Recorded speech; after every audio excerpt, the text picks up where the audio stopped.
sub pokok pembahasan yaitu pemasaran pertanian, pasar-pasar input dan pasar output, penerapan sistem agribisnis, pendekatan studi analisis pemasaran pertanian. Pemasaran pertanian, ciri khas produk pertanian, sistem agribisnis, ruang lingkup pemasaran pertanian, definisi pemasaran pertanian. Ciri khas produk pertanian yaitu dipasok oleh banyak produsen, dapat musnah dan musiman, kegiatan iklan dan promosi.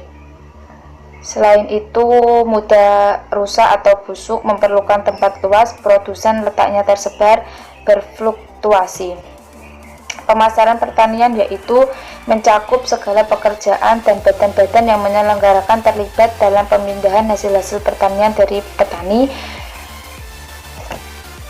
termasuk hasil-hasil yang berasal dari hasil pertanian seperti tekstil sampai ke tangan konsumen akhir. Ruang lingkup pemasaran pertanian. Di ruang lingkup pemasaran pertanian dimulai jauh sebelum barang-barang diproduksi dan tidak berakhir setelah penjualan.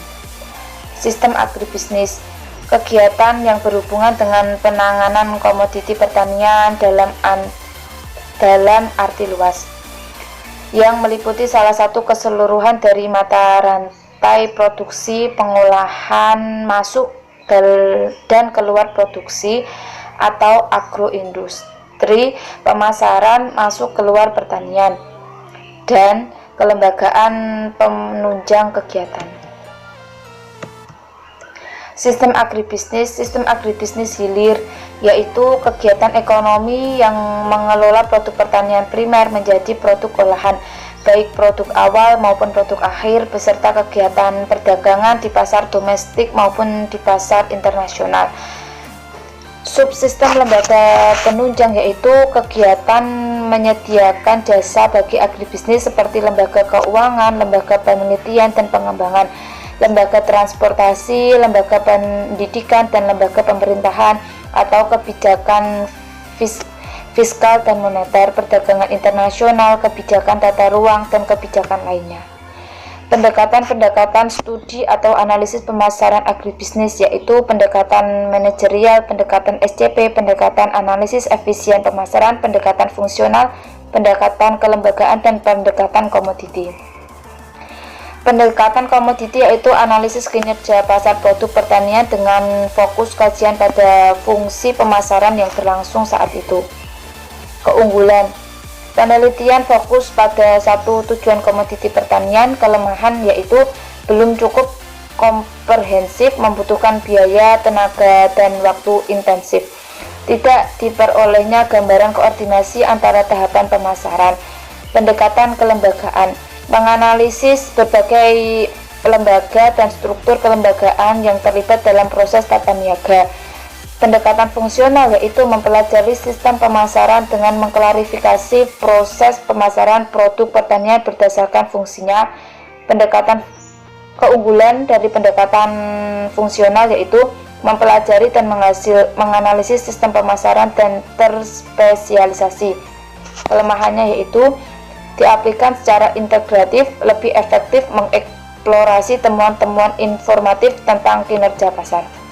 Pendekatan analisis efisien pemasaran, mengevaluasi kinerja pasar. Efisien pemasaran diukur melalui efisien operasional dan efisien harga. Pendekatan analisis efisien pemasaran, efisien profesional diaplikasikan pada kondisi di mana biaya pemasaran berkurang namun output meningkat. Efisien harga yaitu mekanisme evaluasi kinerja pasar berdasarkan asumsi pasar bersaing sempurna. Sekian presentasi dari saya dan selanjutnya akan dipresentasikan oleh Mbak Dewi Masito. Pendekatan komoditi yaitu analisis kinerja pasar produk pertanian dengan fokus kajian pada fungsi pemasaran yang berlangsung saat itu. Keunggulan, penelitian fokus pada satu tujuan komoditi pertanian. Kelemahan yaitu belum cukup komprehensif, membutuhkan biaya, tenaga, dan waktu intensif.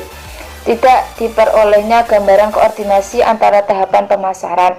Pendekatan kelembagaan, menganalisis berbagai lembaga dan struktur kelembagaan yang terlibat dalam proses tata niaga. Pendekatan fungsional yaitu mempelajari sistem pemasaran dengan mengklarifikasi proses pemasaran produk pertanian berdasarkan fungsinya.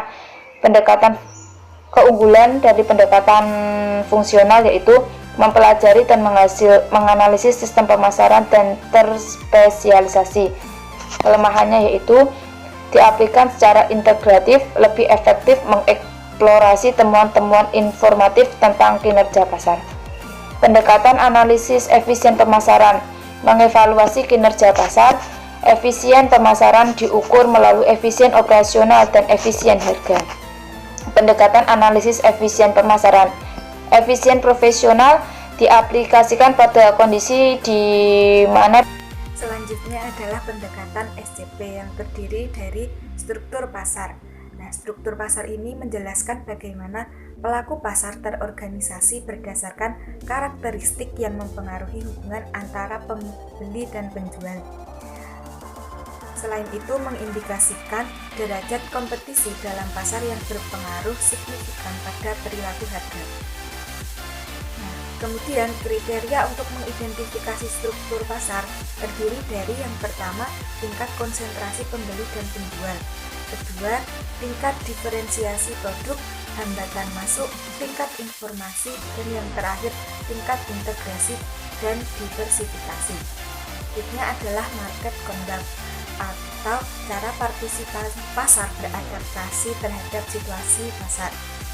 Nah, 5 dimensi market conduct ini terdiri dari prinsip dan metode yang digunakan, kebijakan harga, aktivitas promosi dan pelaku pasar, alat koordinasi, serta ada tidaknya strategi penetapan harga predatoris.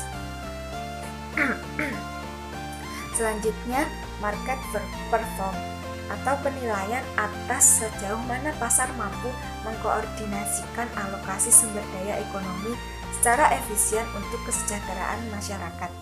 Nah, perlu disusun elemen market ini dengan tujuan yang ingin dicapai adalah tujuan komunitas, komponen kelembagaan dan fungsional sistem pemasaran, serta faktor-faktor lingkungan yang sesuai sehingga sistem pemasaran dapat berjalan.